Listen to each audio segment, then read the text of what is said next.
We are missing. We had that. Two more people. Yeah, 2 more people. Yeah. The one he has gone to the bank, so he might not come. He said. We can bank on it. Yeah, try not to sit behind people. There is straddling a little more, so I can look at you, you can look at me. There's enough room. Yes.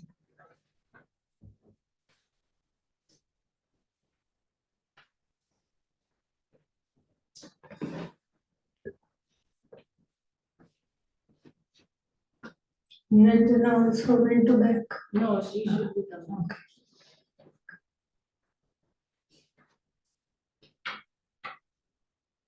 Okay.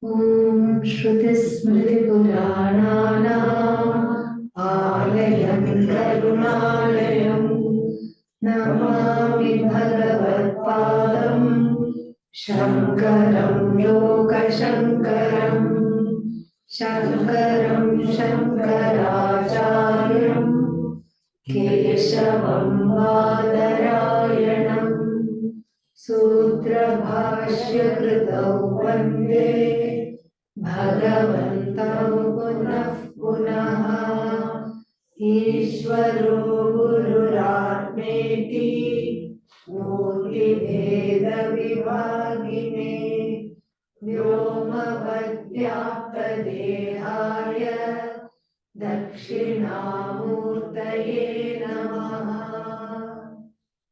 Om Sahanā-vavatu Sahanau bhunaktu Saha-vīryam karavāvahai Tejasvinavadhitamastu ma vidvishavahai Om Shanti Shanti Shanti Yogena chittasya parena vacha Malam sharirasya cha vaidyakena Yopakarottam pravaram munīnām Patanjalim pranjalirānatosmi Ābahu puruṣākāram Shankha-cakrāsidhārinam Sahasrashira-samshritam Pranamāmi Patanjalim.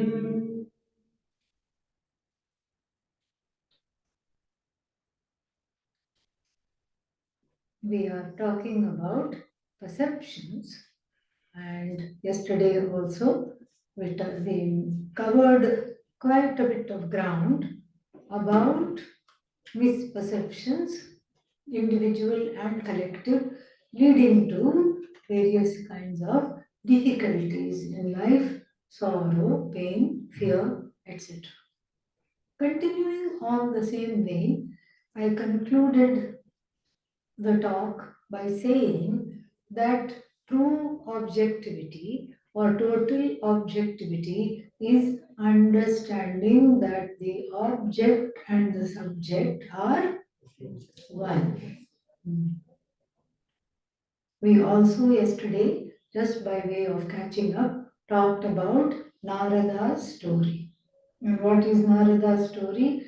Despite knowing so many branches of knowledge, the branches remain branches if he doesn't know the root of and the trunk of what it all is. The branches cannot stand by themselves. All the branches of knowledge are beautifully connected to the root of what this is all about. And in fact, the Bhagavad Gita therefore talks about the tree of life in the 15th chapter, which happens to be upside down, signifying perhaps our own priorities, which are upside down, whose branches are low hanging and whose roots are above. Upside down tree. How do you even interact with such a tree?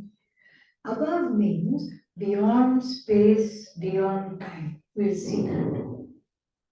Above means somewhere in the clouds, you can't even see. Why? Because the one who sees happens to be the root, non separate from the source. The root is Brahman, what we call Brahman Ishvara. Root is Ishvara. And the branches are so many ways in which that one reality, that one truth is manifest in many, many, many forms. From the 7th chapter of the Chandogya Upanishad, we take a trip to the 6th chapter of the Chandogya Upanishad. But why 6 should come before 7? Well, we are talking of the upside down tree, so it doesn't matter. The 6th chapter of the Chandogya Upanishad opens with a very interesting scenario.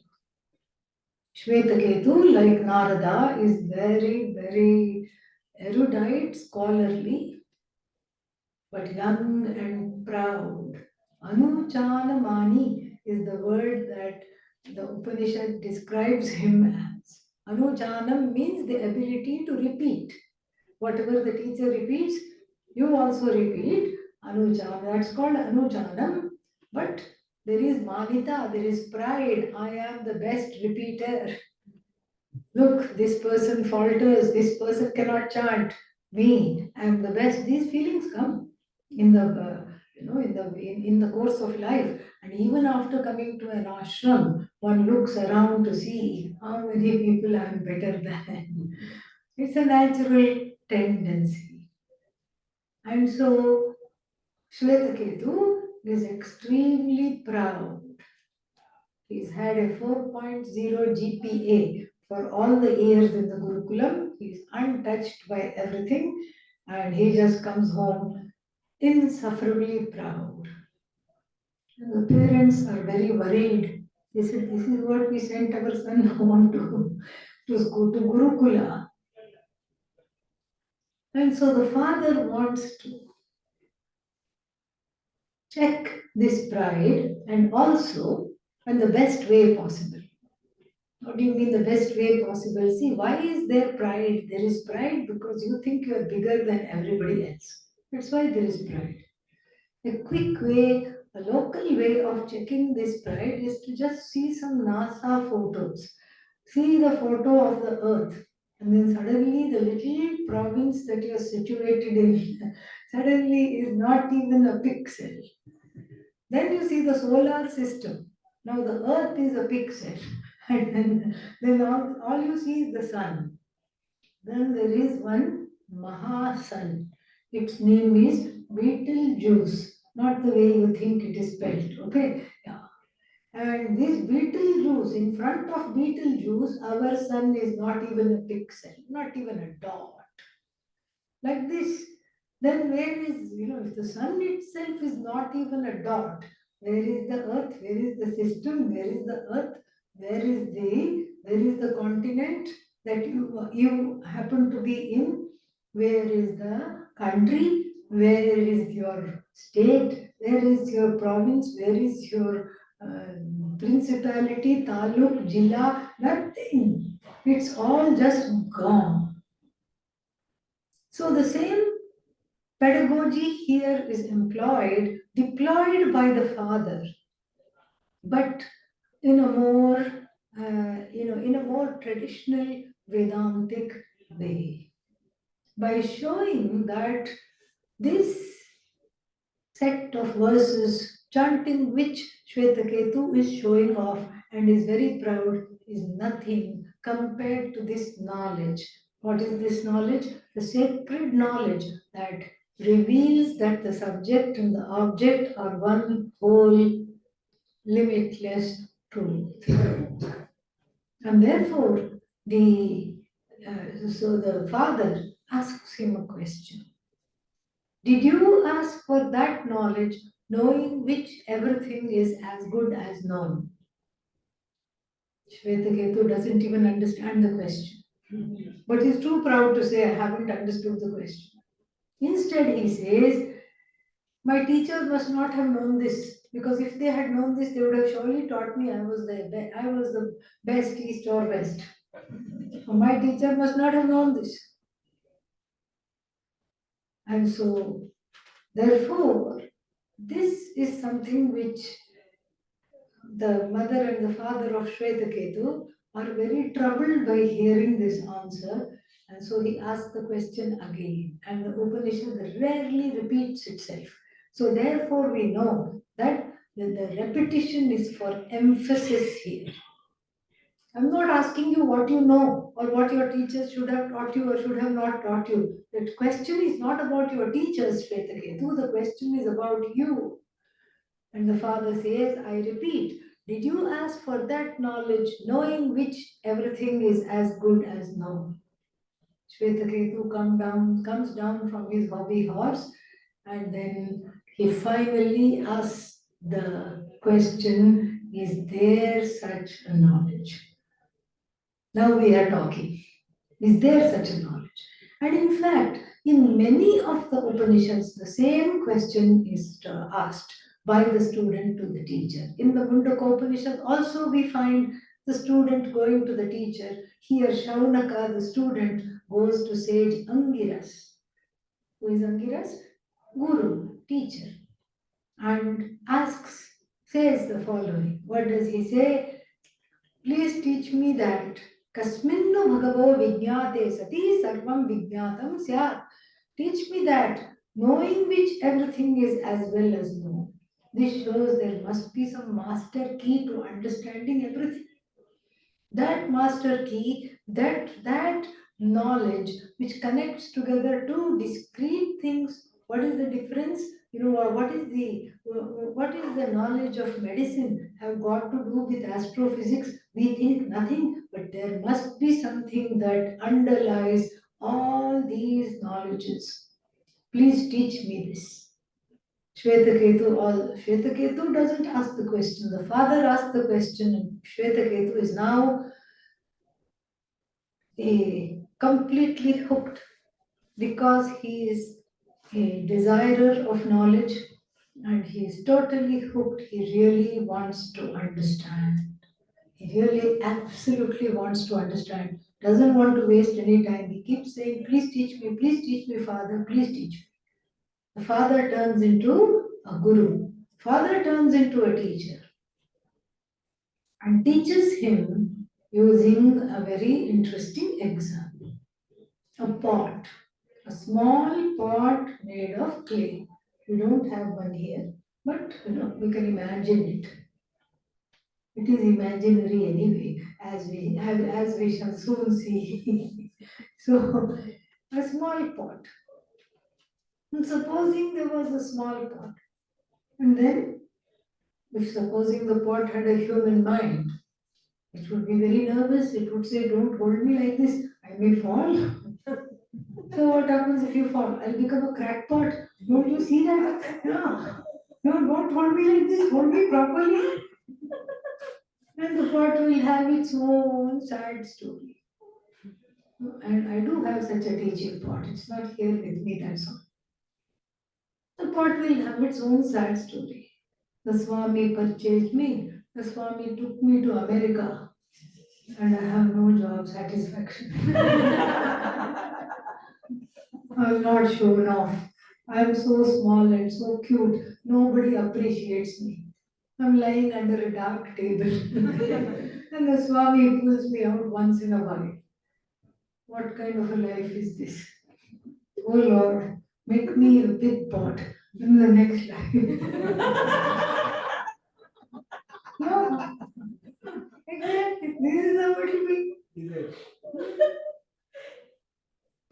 has dissatisfaction. If it were to have a human mind, okay, it will have dissatisfaction for sure. Thank God the pot doesn't have a human mind, so we can continue with this teaching. So this small pot, and Pujya Swami ji used to do this all the time. Hold the pot and ask, what is this? Everybody would say pot. And he would say what? Clay. I don't see the pot, I see only clay. Why? Because if I were to say, if you see the pot, please take the pot from my hand and leave the clay for me. I see clay. Let the clay be with me. You see what? Pot. Take the pot. Can you oblige? No. Why? Because the top of the pot is clay, the middle of the pot is clay, the bottom of the pot is clay. In fact, the whole pot is what? Clay, clay, clay, all the way. What is clay?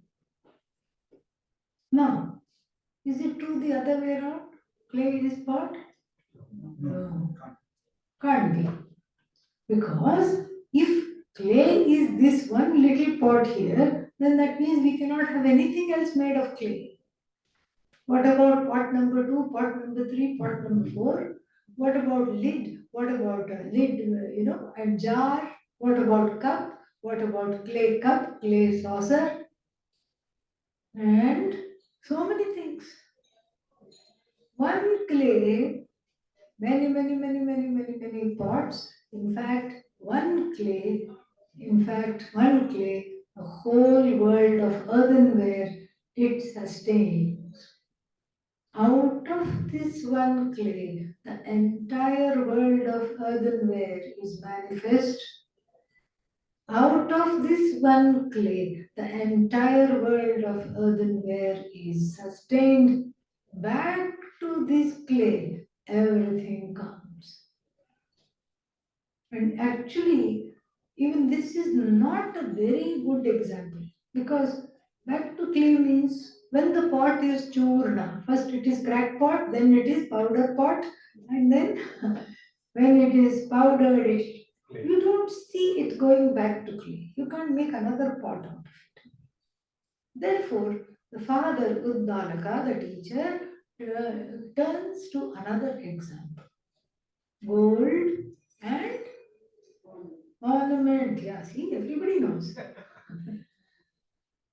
How many golds? One gold. How many ornaments? Millions of ornaments. And you have to be careful here, because one jeweler who was a bhakta of Pujya Swamiji went to him and said, please Swamiji, I have opened a new showroom, come and inaugurate it. He said, I don't know how to inaugurate a showroom. No, just come cut the ribbon and help this become successful.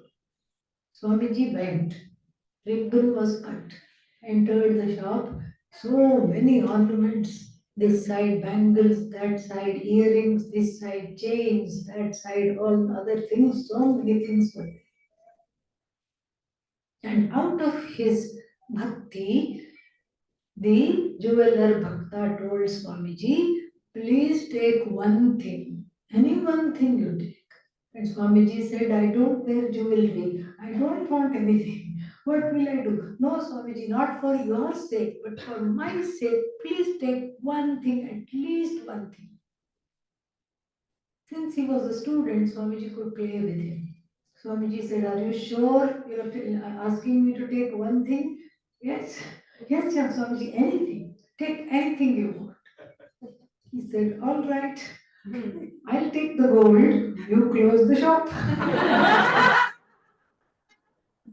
Oh, one thing.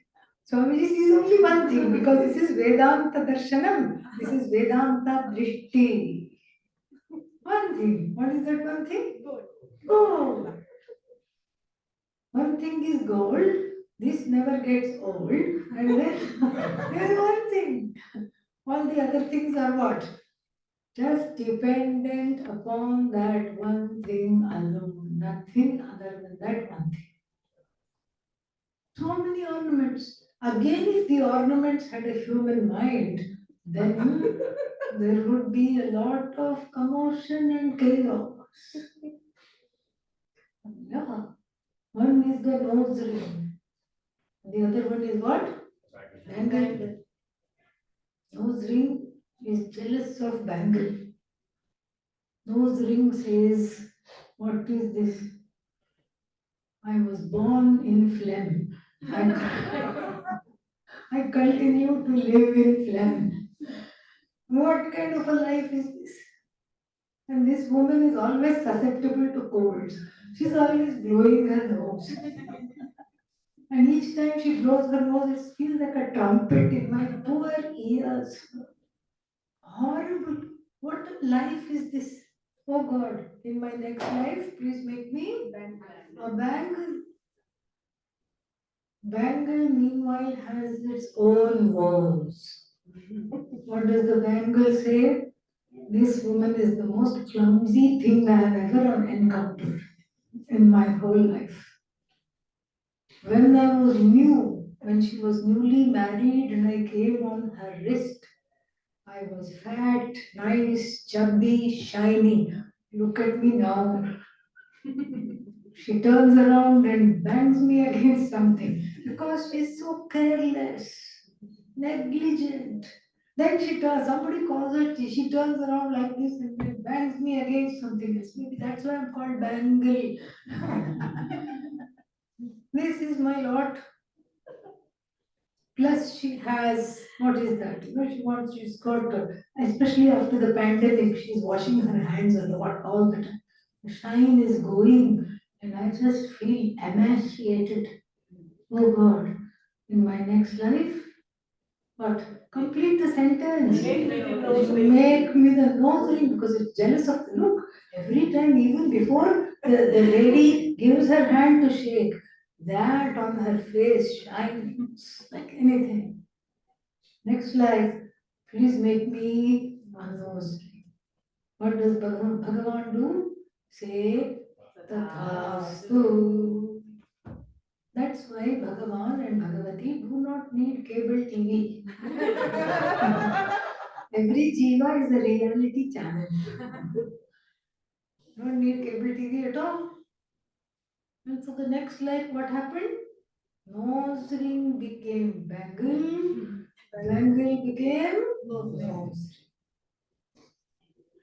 For the first 5 minutes, they had the time of their life, each one. That bangle, which is now the nose ring, said, aha, this is more like it.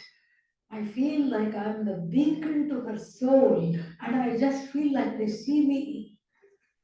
Achoo, said the woman. And the bangle was delicate, not used to all this. It was like, oh my God, am I dead? Am I alive? It had to pinch itself. Like, okay, this was terrible. This was like going under a 18-wheeler, those big trucks which carry all the things to build a house. And woman is constantly having cold and allergies, constantly. So said, what is this? What was that? It didn't even know. It was just so jarring. Needed to make a cup of chamomile tea and sit down quietly. Very sadly and quietly it sat down before another earthquake came in the form of nose blowing and in the form of another sneezing, all these things. And the bangle said, what have I signed up for? Oh Lord, what is this life? How difficult is this life? Meanwhile, the nose ring that was the bangle said, this is fantastic. Look at me going round and round on the wrist. This is nice. Wonderful. And guess what? No sneezes, not a drop of phlegm anywhere to be seen. This is the life. Suddenly somebody called her name. What did she do? Turn around quickly. And then the bangle which used to be the nose ring, had a terrible slap. It said, what is this? It was also very jarred. And then, in order to come out of that, it had to go into meditation. Because it said, I cannot recover just like this. And then they both had a prayer. The nose ring that is now the bangle said, what? Oh God, make me back into nose ring, that was better. The bangle that is now the nose ring said, what? I was better off as a bangle. Take me back. This is the state of human affairs when we do not know that all this that is here is one. One gold, many ornaments, one clay, the whole world of earthenware. Shvetaketu is told, Ekena mritpindena sarvam mrinmayam vijnatam bhavet. You don't have to do, oh Shvetaketu, a PhD on every pot. By just looking at one lump of clay, by studying one lump of clay, the entire clay world of earthenware is as good as understood. And then what? By looking at one gold, the whole world of ornaments is completely understood. But then it brings us to the question, what is this thing called ornament? What is this thing called pot? Are the words gold and ornaments synonyms?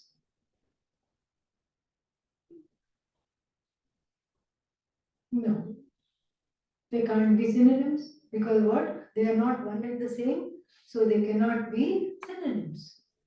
Are the words gold and ornaments? They are not synonyms, and are they one and the same? No, because even though we can say yatra yatra pot, yatra yatra means what? Where in Indian English, where there is a pot, where there is clay. See, we understand it better also. This is called deepsa, repetition. Where there is pot, because wherever doesn't cut it. Where there is pot, there is clay. But you cannot say where there is clay, there is pot. No. Similarly, where there is ornament, there is gold. Can you flip the script? No. You cannot flip the narrative. You cannot say where there is gold, there is what? Ornament. No. Gold can be in a smuggler's house in the form of bars, biscuits. Yeah. These kinds of biscuits we are not familiar with. Okay. Yeah. This is not Mari biscuit, glucose biscuit. No, this is a different kind of a biscuit. Very expensive biscuit and inedible biscuit. So gold can be in many forms. Now, what is the relationship between the gold and the ornament? What is the relationship between clay and the pot? We have to ask this question. We really have to ask this question. So, this is, and in asking this question, we have what is known as either Vedantic mathematics, not Vedic mathematics, that's a different thing. Vedantic mathematics, or we can say that it is some kind of a ontological discussion. What is this Vedantic mathematics or Vedantic magic? 1 plus 1 is equal to what? 1. Vedantic mathematics. Yeah. We already said 10,000 parts. How many clay? 1 plus 1 is equal to 1. We have to relearn this only in this arena. Okay. Now don't go to a party and say 1 plus 1 is 1. You will not be invited again. For sure. So 1 plus 1 is what? 1. 1000 plus 1, 1. Infinite plus 1, 1. Infinite minus 1, 1. Because that 1 that we talk about is actually infinite. This is Vedantic mathematics. And so then, usually, see, why are we talking about this at such great length? Is to understand that things like ornaments, pot, and everything else in the earthenware world, clay, jar, clay world, such as jar, lid, cup, saucer, Krishna figurine, whatever is made of clay. What is its relationship to clay? This is what we have to understand. We are talking about this at length to see that what is the reality? What is real? In relation to clay and pot, is pot real or clay real? Clay is real. Why? Because it sustains the whole world of earthenware. In relation to this example, we can say clay is real. So the word real has been appropriated by what? Clay. Then what else is left? The word unreal is left. Can you say the pot is unreal? No. No, because you see it, I see it. It is not a misperception. We all see the pot. But then the word real has been appropriated and reserved for clay. The word unreal cannot be used for pot. And so what is the reality of pot? You cannot say it is non-existent. And the word real means that which exists has been appropriated by what? Clay. So we have a wonderful definition for the word, the reality status of the pot which is yet to be determined, that which is neither existent nor non-existent. Arey, ye kya baat hai? What is this? What is this thing neither existent nor non-existent? Think about it. Is clay the reality? Yes. Is pot the reality? No. What is the connection between pot and clay? Clay is the cause of pot, you can see. Clay is cause, pot is because. So this is how it is. So pot is dependent upon clay. It enjoys a dependent existence. And that is what is a special word in Sanskrit we call as mithya. Real means satyam. Satyam is clay. Satyam is gold. Ornament is mithya. Mithya does not mean illusion. It does not mean false. It also does not mean non-existent. All that it means is that it is a dependent reality. When we call something as existent, it has the word sat or satyam enjoys two definitions. What is sat? Sat is that which is non-negatable. When I say this is real, it should be not negatable.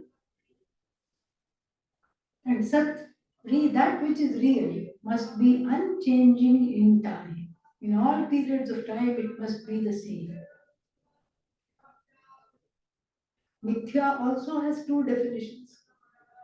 One we have already seen, that which cannot be categorically said to be self-existent, existent by itself, and then that which cannot be dismissed as non-existent. In between existence and non-existence is the definition of mithya. The first definition means what? It is anirvachya. You can't say much about it. What is the second definition? The second definition also we have seen. Yatra yatra mithya, tatra tatra sat. Wherever there is mithya, the cause of it, the truth of it cannot be far away. Just like yatra yatra pot, tatra tatra clay. Yatra yatra ornament, tatra tatra gold. So wherever there is mithya, what is there? Sat is there. Can you say it the other way around? Wherever there is sat, mithya is there? No, just one way. Now we can extrapolate from this example and go again to Uddalaka sage, Uddalaka's teaching. And what does he teach? He says, Sadeva Somya Idamagre Asit Ekameva Dvitiyam. This is how the sixth chapter opens.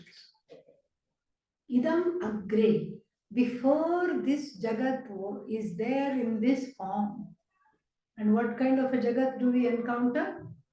A variegated Jagat full of names, full of forms, full of many things. Before this Jagat was there, is there in the form that we currently encounter, it was there in an undifferentiated form. It was there as Sat. It is still Sat, but a variegated Sat. Before it was what? Undifferentiated Sat. And then what? And then this undifferentiated Sat alone was, this Jagat was Sat, is Sat, will always be what? Sat alone. Sat, Sat, Sat, Sat, Sat. Then what about all these things? What about all these bodies in the room? What about all the sadhus taking their food outside? What about all the plates? What about all the items on the plates? What about all the people serving? Who are all these people? What are these people? These people are also what? Sat alone. But everything looks different. Everything looks different. Why? Because we are confused. We are not understanding this reality. Like the bangle did not understand the reality. Like the crackpot did not understand the reality. Like the ornament, the other one, what is that? The nose stud did not understand the reality. So, not understanding the truth of all this is a costly mistake, a costly wrong or erroneous conclusion based on the common perception. We all share the perception. We see people. You cannot say nobody exists. That would not be right. We see the people. But it is all what? That we see all these people, that we see all these things, mithya, mithya, mithya, mithya, mithya.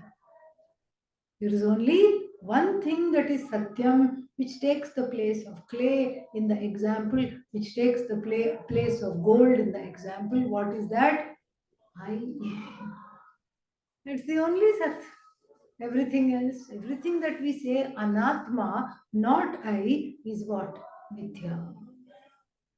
No, but so many bodies, one I, the I in me, the I in you, the I in he, the I in she, everything is what? One, the I in it is all one I alone. I. But I'm not a rock. Yes, thank God. Yeah. But the rock is separate from me.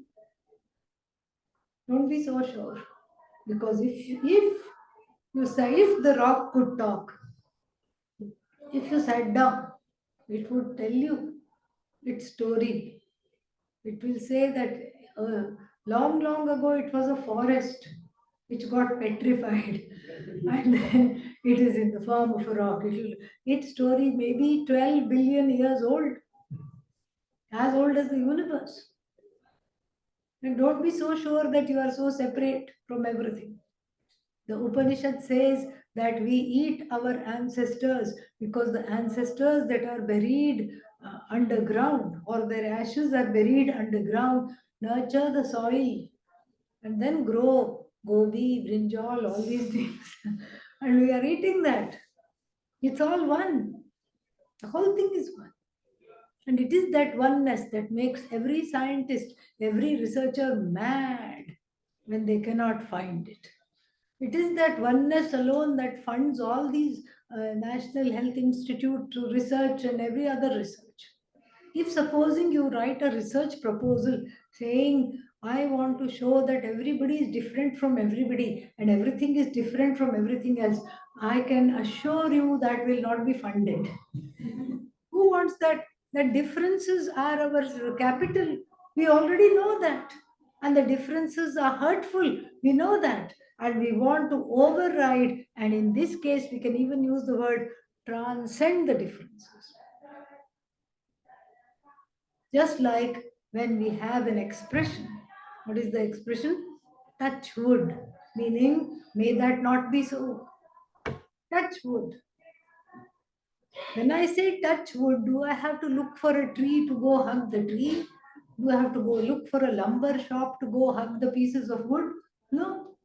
Anything that is available. This is, this is, one can say this is table. Yes. But what is the truth of it? Wood. Touch wood. I transcend the whatever coating they have put on it. I transcend the name. I transcend the form. I say touch wood. Whatever is available, you say touch wood, touch wood. And in America, if nothing is available, they say touch wood. No comments on that.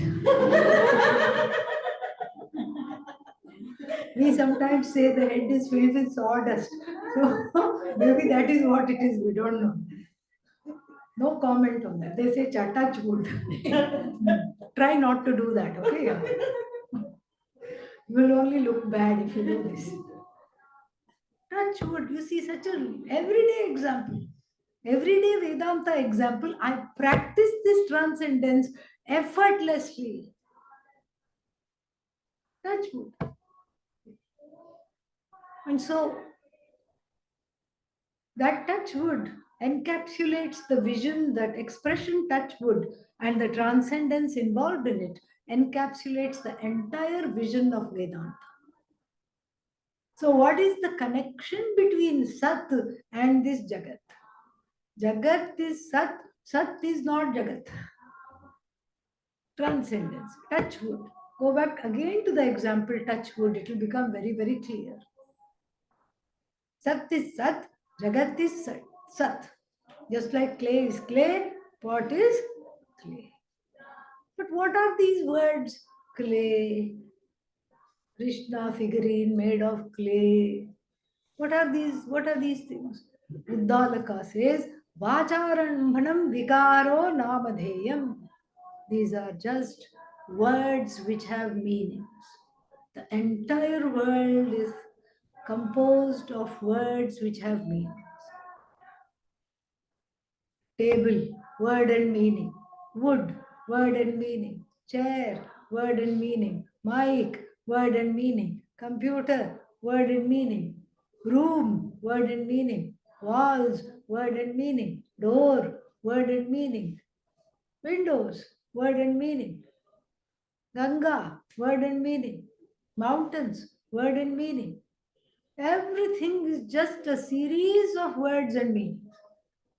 Word and meaning, word and meaning, word and meaning, word and meaning. We are just in the business of dealing with words and meanings. My tears, word and meaning. My feeling, word and meaning. This is intolerable to me. Word intolerable is a word which has a meaning. Word and meaning. I don't like this. Word and meaning. I love this. Word and meaning.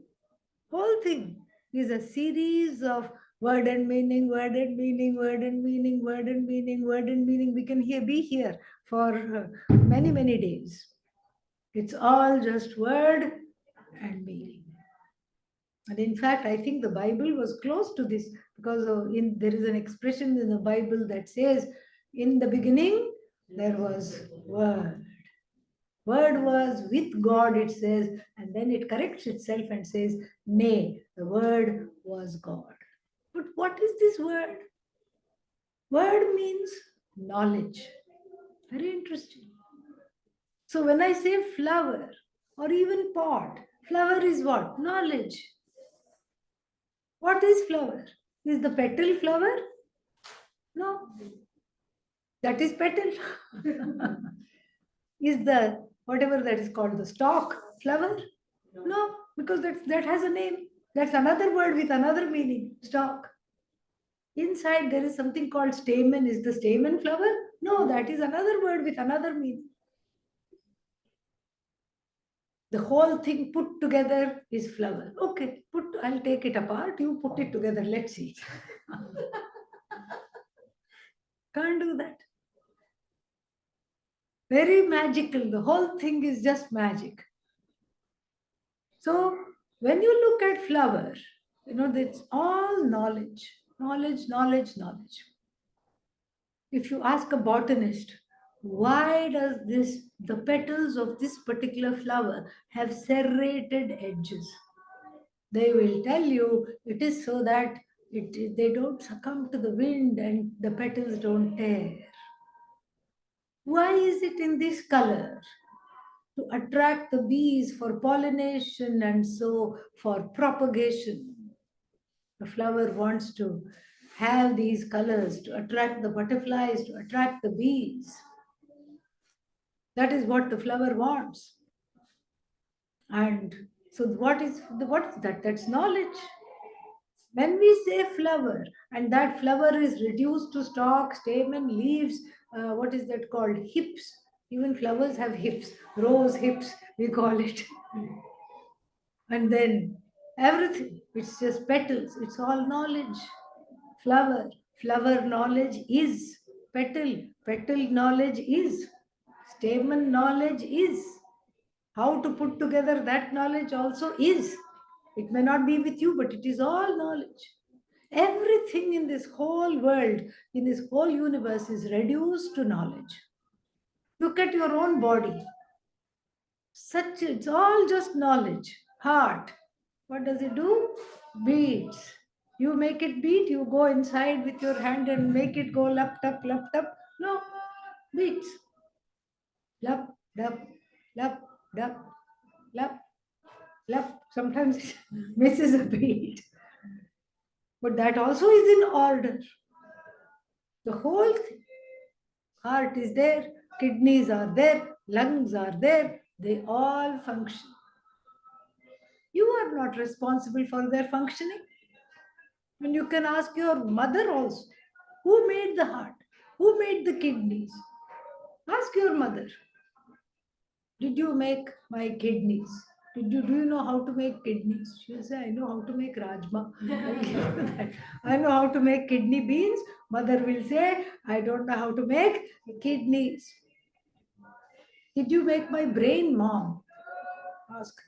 She will say, I wish I knew how to make brain because I would have given you a better brain so that you would not ask these kinds of questions. I would have tried to give you a better brain. I wish I knew how, because they're asking all these silly questions. The baby grows in the womb, but the mother has no idea what is happening. The father has no idea what is happening. It grows, it comes out ready made. Really. Unfortunately, without an instruction booklet. Okay. Nobody has any idea what is happening.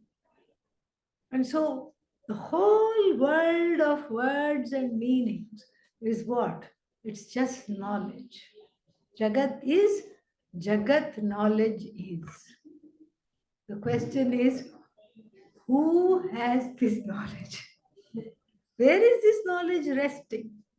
You can't say it's resting in the waters, it's resting. And sometimes people have these theories, or even in ancient times, we had these theories that all the molecules bunched together randomly and became kidney, became brain, became all these things.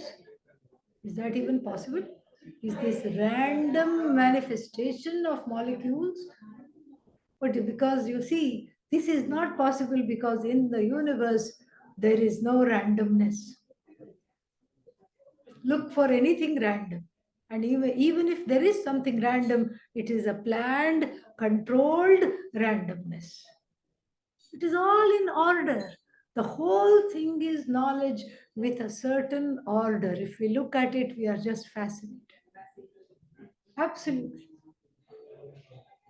Then you look at the biological order. Wherever there are eyes, they see. The eyes of a puppy. Pick me up, love me, pet me, let me jump into your arms, let me lick you on the face. Those kinds of eyes. And the eyes of a cow, trusting. The eyes of a fish, unblinking, yet it has life. The eyes of an alligator. Do you think it is marble eyes? You think it's not moving. You go near it to take a selfie.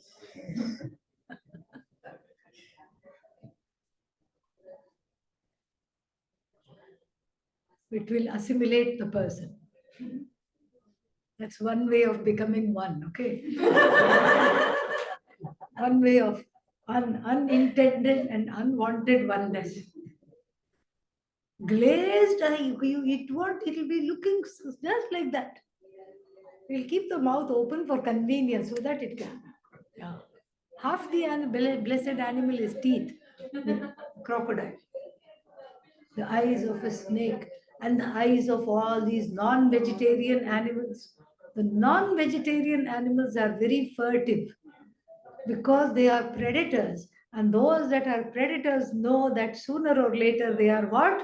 Prey, not P-R-A-Y, P-R-E-Y. They know that they are prey, so constantly they'll be looking back. I'm in search of my lunch. Somebody may be in search of me for lunch. But wherever there are eyes, they see. But what if they don't see? Glaucoma, cataract, so many eye problems are there. That too is part of this vast order, which is so vast that it includes also what? Disorder. It's an order where the disorder is part of the order. Otherwise, we are in soup. If we say, oh, order is good, God is good. So, those theologies, including in the Hindu tradition, which say God is good, run into a dead end. Because if something that I consider bad happens, then what happens to God? Bye bye, God. Because it seems very odd. So, therefore, we have to understand that this order is so vast. This order, which is all knowledge of how the eye works, how everything works, the disorder, what we call disorder, it's not disorder. We call it disorder. A person who has never had sight doesn't miss it really. That's what they say. I have talked to many people. Doesn't miss it because it is part of this order. Where what we consider order, disorder is also part of this order. The order is so vast, so huge. It is transcends all names and all forms. Yet it is not averse to all names and all forms. All forms, all names, all knowledge has come out of this order, is sustained by this order, goes back to this order. And you look at the physiological order, anatomical order.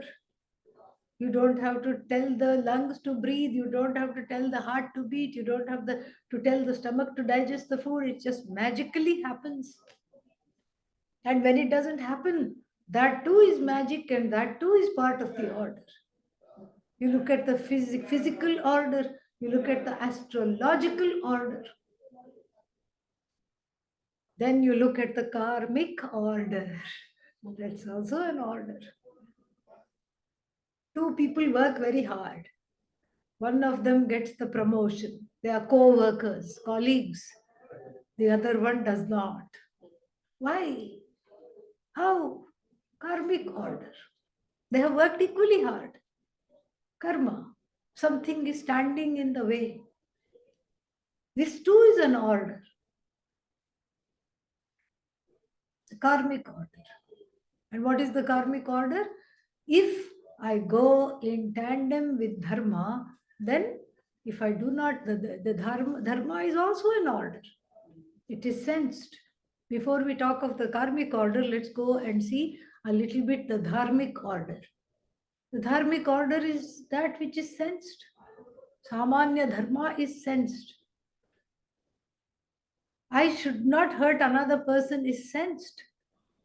You don't need to go to Sunday school for that. You ask anybody anywhere, do you want your property to be taken away? What will be the answer? No. Any language you ask them. No. Do you want to be lied to? Only once. No. Do you want to be cheated? No. Do you want to be defrauded? No.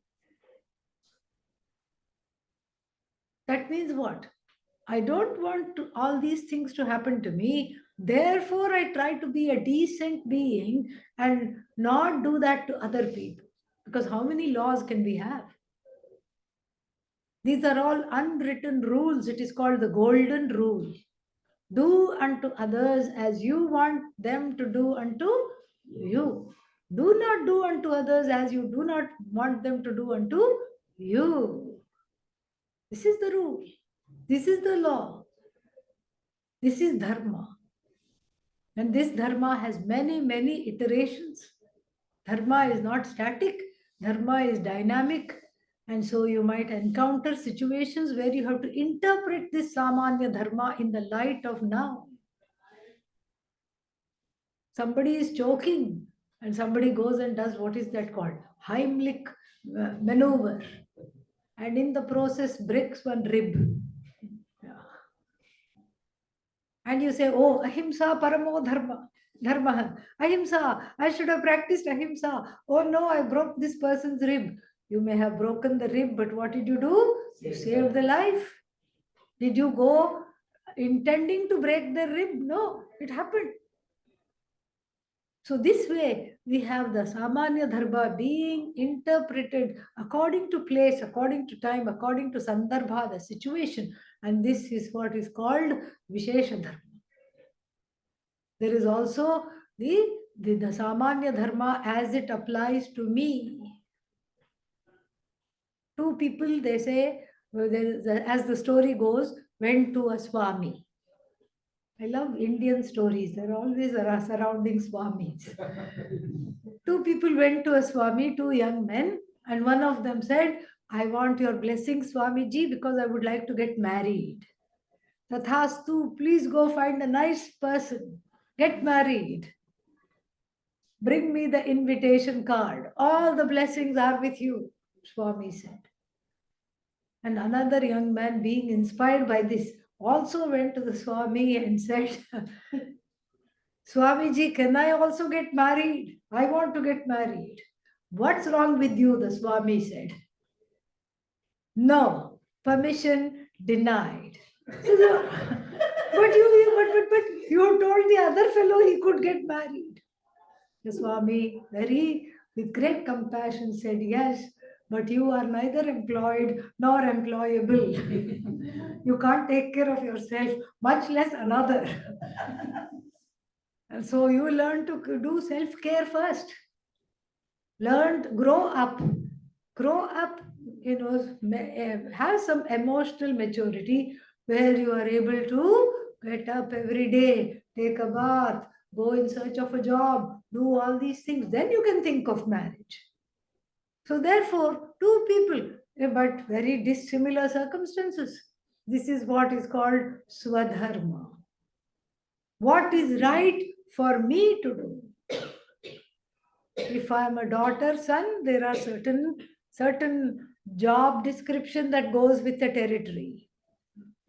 I'm mother, father, there is certain things I have to do, duties. Only in India, we say duty. No other place we have the word duty.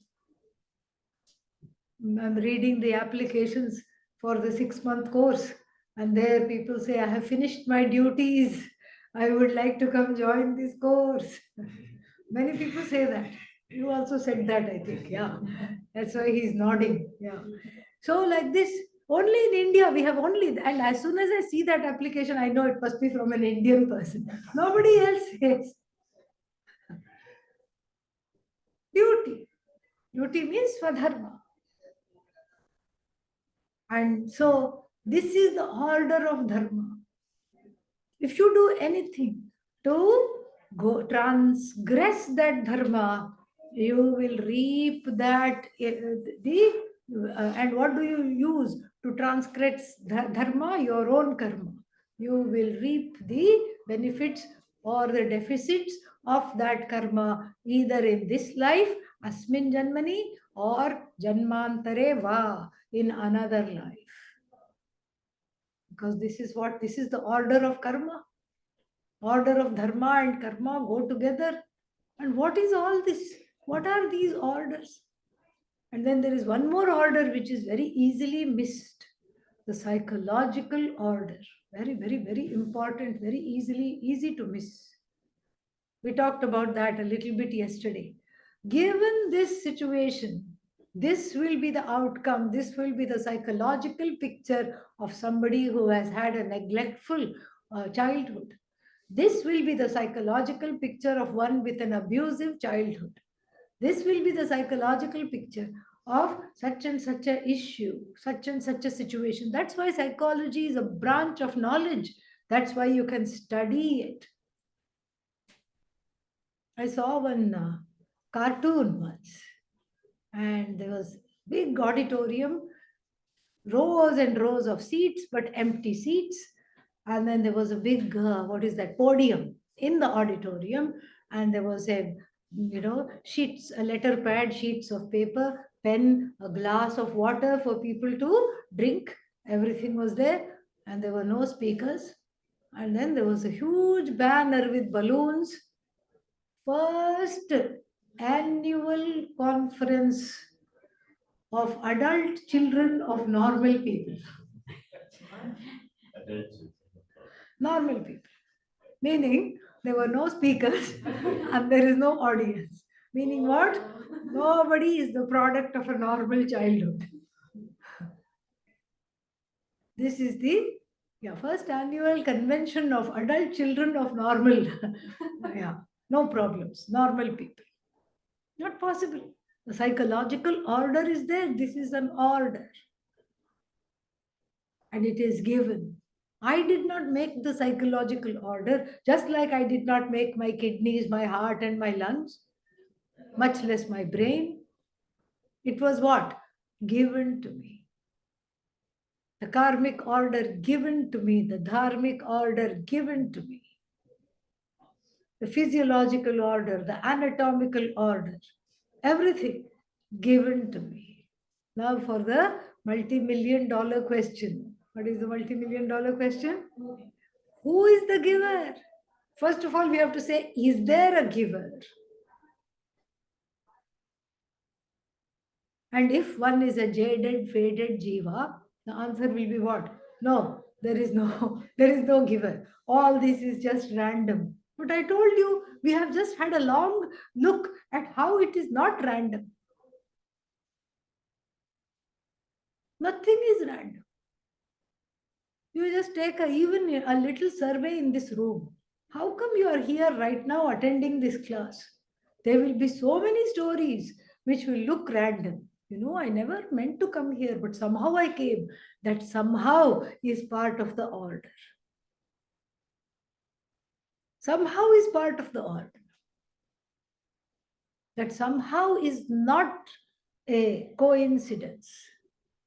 In fact, we don't have a word for coincidence or serendipity.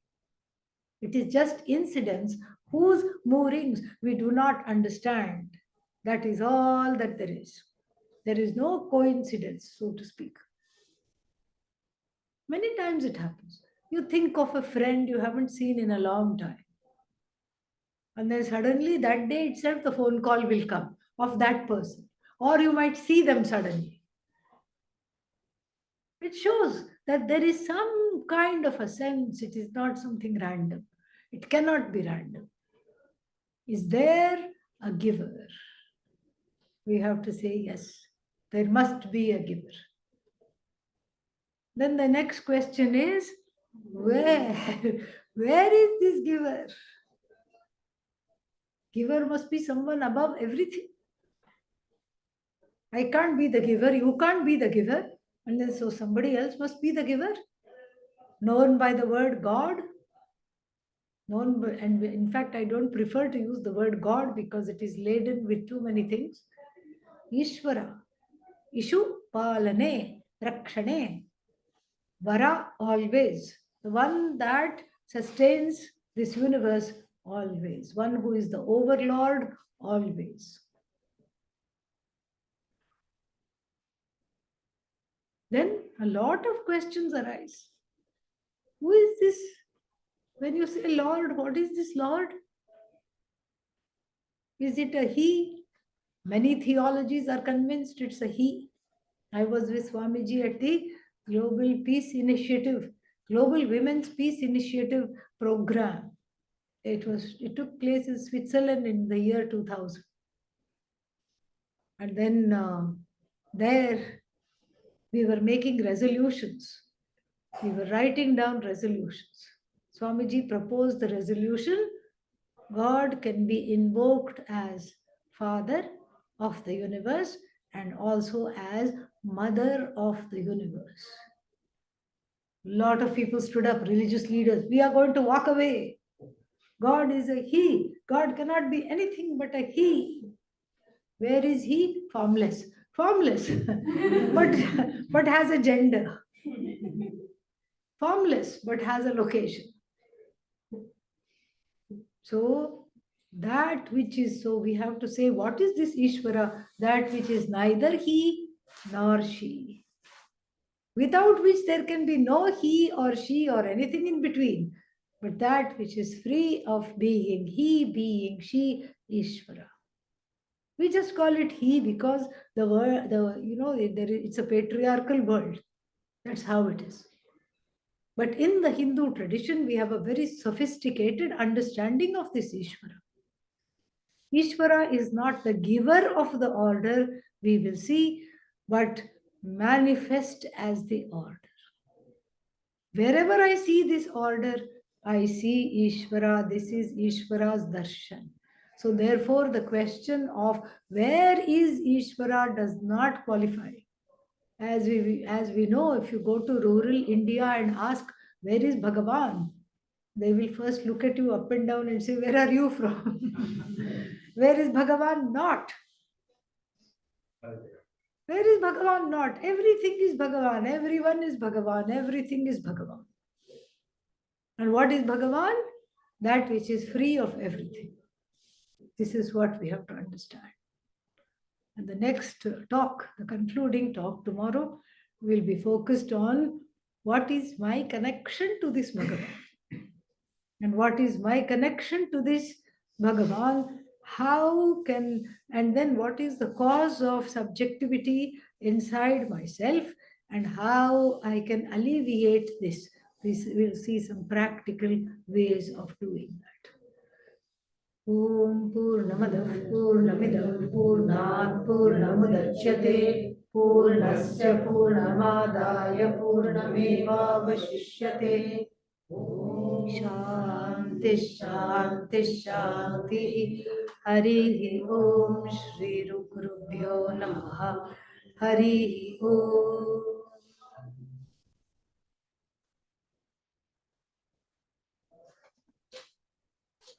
Any questions are there?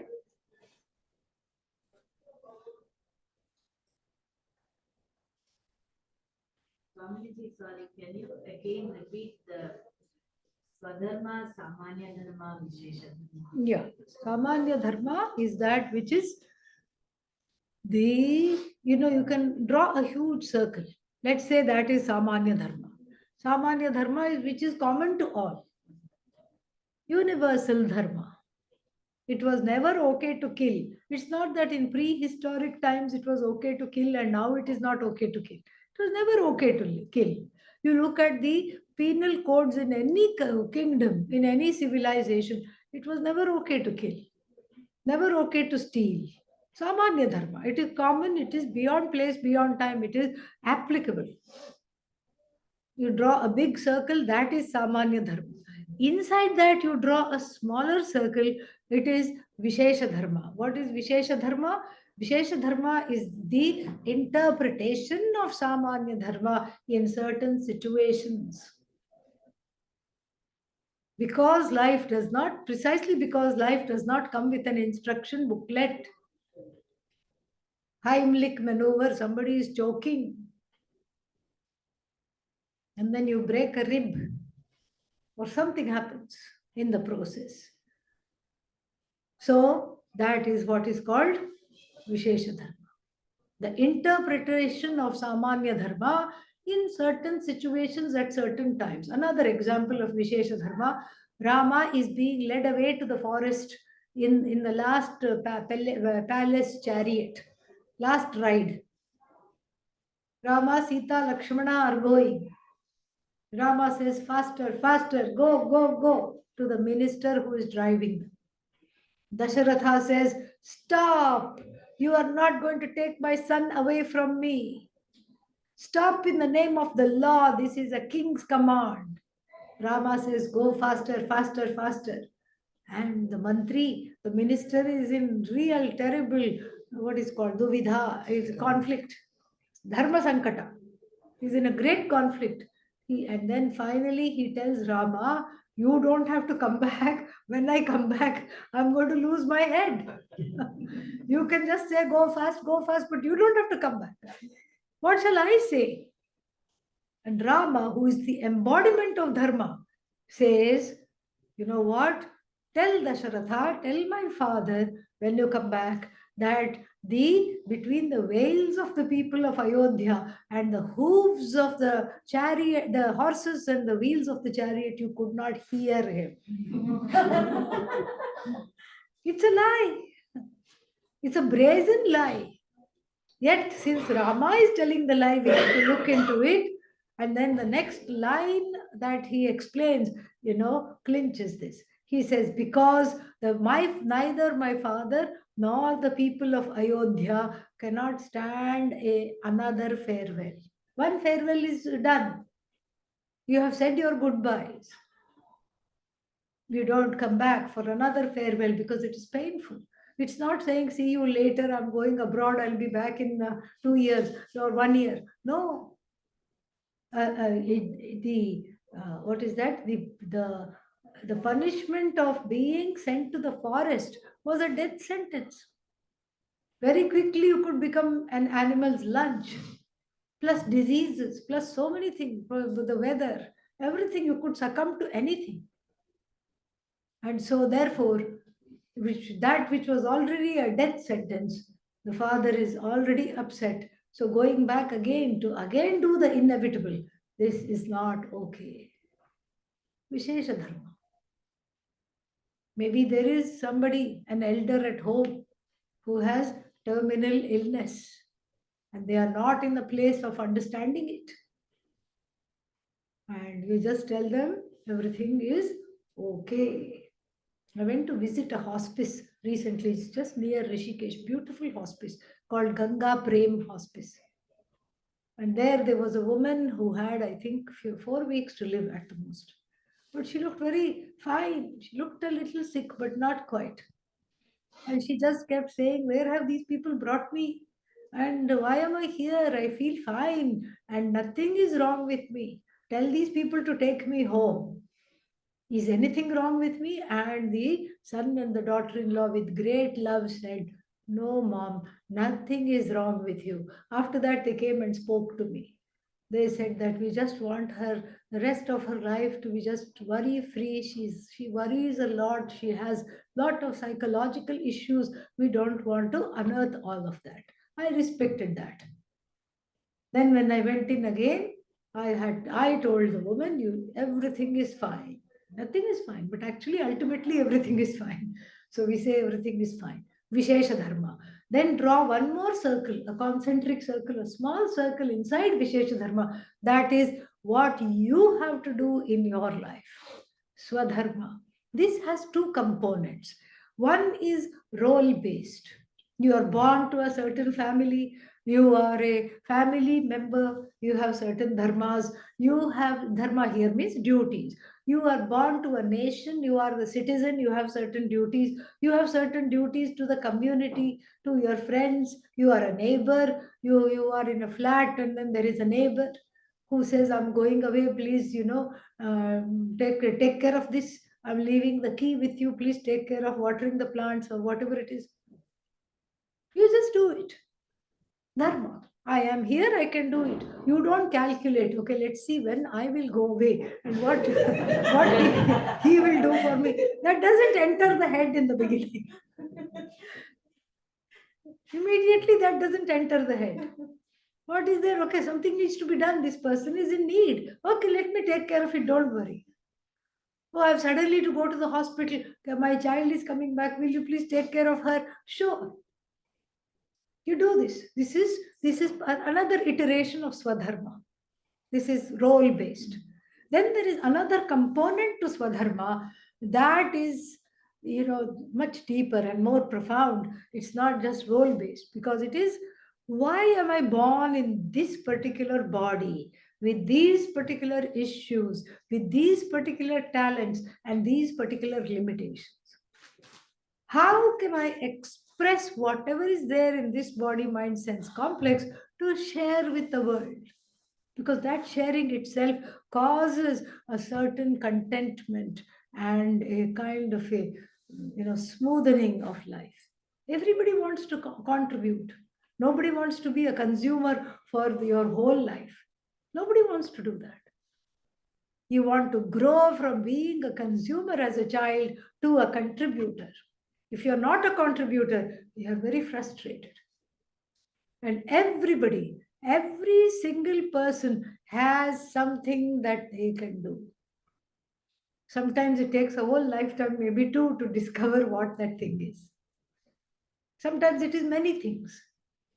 And here we can't compare ourselves to people. Like the example of the nut and then the piston. In the machine, in any given machine, there are moving parts, like the piston moves. And what is the nut supposed to do? Stay in place, sit quietly and do nothing. And this particular nut, pun intended, looked at the piston and said, how come this fellow is moving all the time? I also want to move. I'm not doing anything. My life is wasted. I'm a useless idiot. I also want to move. So first it tried clockwise, nothing happened. Then it tried anti-clockwise. There's a little movement. Ooh, I'm also moving. If it moved all the way, what would happen? The whole machine would collapse. That's why perhaps Milton, in his magnum opus Paradise Lost, the last line is, they also serve who only stand and wait. Beautiful. Everybody's expression is different. And when that expression we come face to face with, it takes an act of grace not to fight it and let it come through. Let it come through, regardless of any fears, any terrors. Especially if there is fear, it must be correct. Hope that was clear. Yeah, but doesn't it contradict? If you are just, you said grow from a consumer to a contributor in life. Yeah. But then you're saying that being sedentary is also a contribution? No, not being sedentary.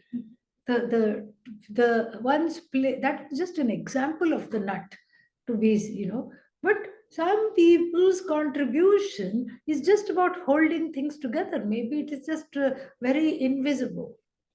Like I'm thinking of people, in the ancient times, who maybe outwardly did nothing, like the sadhus. They didn't do much.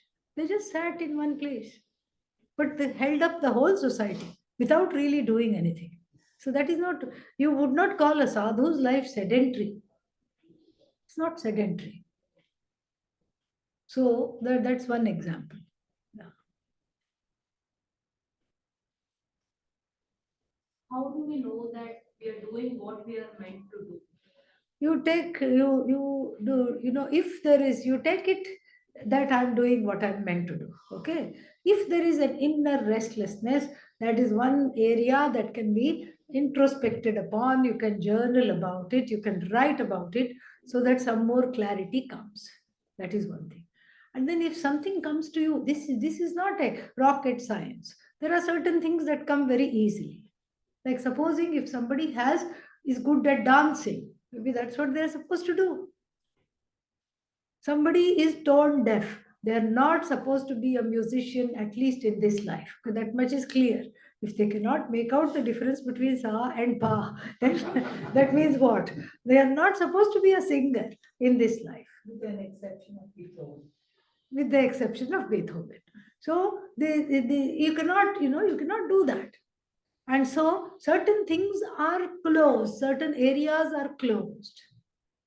You cannot say, I want to be a skydiver, maybe that's not my thing. I want to do that. I want to do that desperately, but maybe that's not what I'm good at. So let us look at the things that I'm good at. And sometimes there is a discrepancy. And that's what I'm going to talk about tomorrow. What I'm good at, I don't want to do.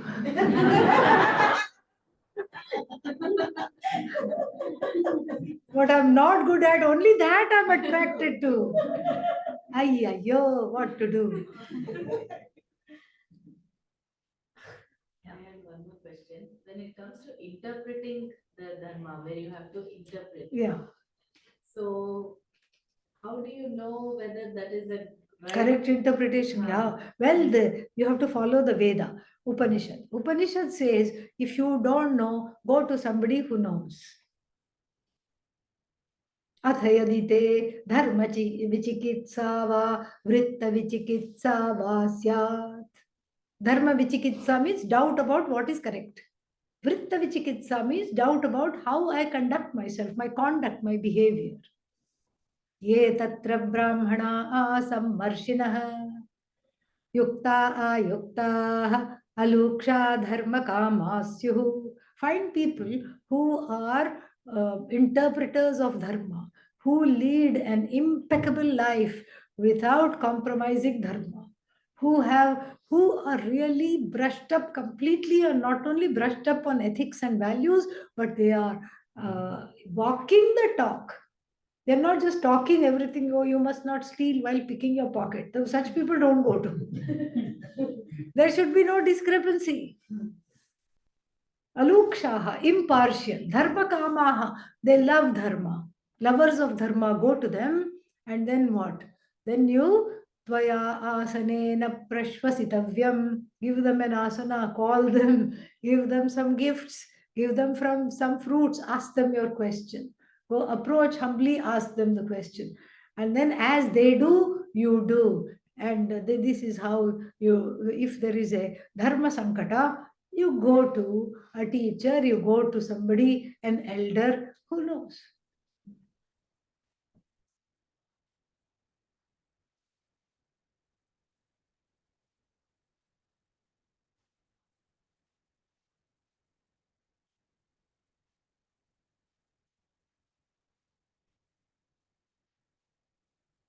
Anything else? With reference to the pot and clay Yeah, and the oneness of it, yeah. how do we relate it in our lives? Right? How do Yeah. we transcend that I? Yeah, just I, like me, mine? you don't have to transcend the I. No, how do You we transcend understand it? these names and forms. You transcend that and say, Bhagavan is in me, Bhagavan is in you, Bhagavan is in he, Bhagavan is she, Bhagavan is in it. And wherever I see, I'm having Bhagavad Darshanam. This can be like an open eye meditation. So that is the beginning.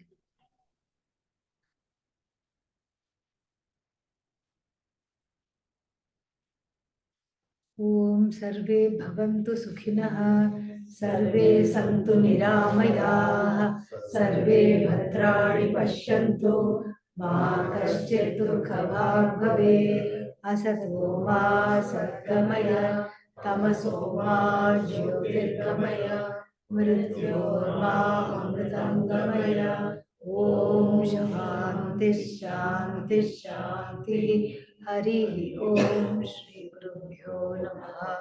Hari Om.